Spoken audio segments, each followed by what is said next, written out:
Hi guys, today's video is about a difference in libido between you and your partner. And before we begin, I want to make sure that if you are experiencing a drastic difference in libido, that you make sure you get a full checkup at your primary care physician. Blood work is really important in determining whether your hormone levels are where they need to be, and we want to rule out anything physical going on before you head into trying to create a mindful sex life. Thanks, you guys. Hi, welcome back to Get Grounded's Mindful Marriage series. We have Jer with us today to expand on our conversation about sex that we started the other day. The main email that I received was about difference in libido, difference in sex drive.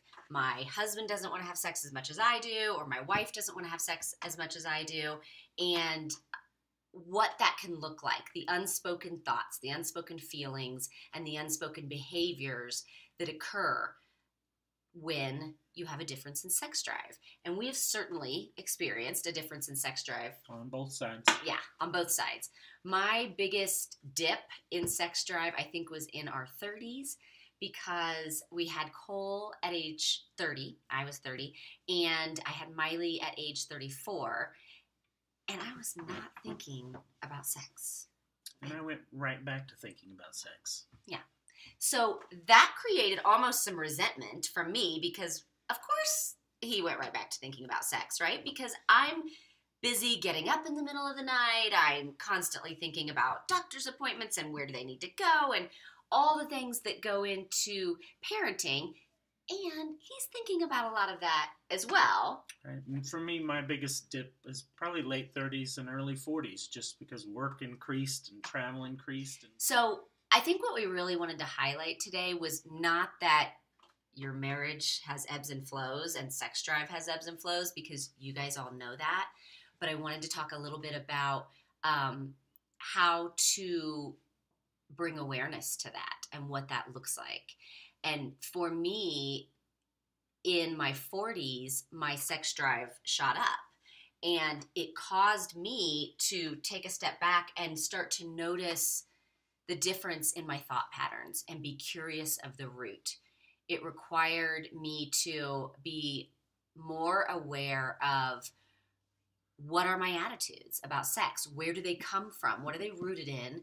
How have they morphed over the years? What does that look like in my 20s compared to in my 40s is very different. And I think it requires a real commitment to each other and knowing that you can trust that other person with the fact that things change.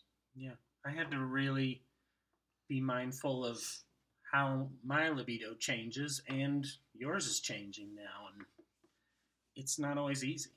Yeah. I think the number one important thing in a relationship is acceptance, so that you feel comfortable saying anything to your partner. It's especially for a man, if his libido is lower than the woman's, it requires a really high level of acceptance from the woman for him to be able to come and say, here's what I'm dealing with, and it's not your fault. It's happening in me. Yeah, we had to be able to talk about anything together. Yeah. That undying acceptance is imperative for you to be able to be really aware of your attitudes. Are they healthy? Are they unhealthy? What are they rooted in? Sometimes it may not even be my sex drive. It may just be that my ass is tired at the end of the day and I don't want to have sex. I mean, that's what it comes down to. Mm-hmm. The sex drive might be there, but my energy may not be. And that's accountability. So I think the biggest thing that we want to encourage you guys to do is to take a step back, create some silence in your mind, and be really aware of your attitudes about sex, your thought patterns, your feelings. Be really aware of if your partner comes to you and wants to have sex and you're not in the mood to have sex, what are you feeling immediately? What's that feeling? Is it resentment? Is it guilt? What is it? Then what is the attached thought? What's the thought that you have next? And start to track your behavior with that. I did that for several months, and I had some covert behavior going on where I would have a feeling, it might be guilt or resentment. The thought would be, of course he wants to have sex, he's not as tired as me. And then the very next day, I might have some covert behaviors, maybe some smart ass comments, maybe some things that I would normally do for him that I wouldn't do. I think it's really important to track that. So that's your homework for this week, is to really pay attention to your thought patterns. Be present with them, bad or good. Don't beat yourself up about your sex drive. Just bring awareness to it. And so here's what the empathy part looks like. It's really hard to be out of sync with your partner. It creates all kinds of discontent in your relationship, and that can be really hard. You need to have empathy for yourself in that and for your partner. So here's the other piece to that.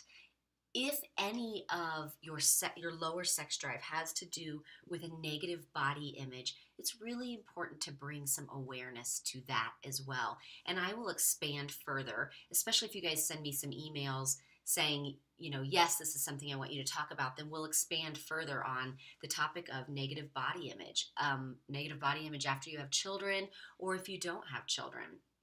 I think that's really important to address if that's contributing to a lower sex drive. So bringing self-awareness, accountability, and empathy into a difference in libido is really important, and it's the first step on the path to getting in sync with your partner. For us, or at least for me, the more open we are about how we feel when we do or don't want to have sex, it always helps me be more empathetic, because I can't always look in your head and know why you don't feel like it or why you do feel like it and I don't. So just be open. Yeah, that's our message. Be really open.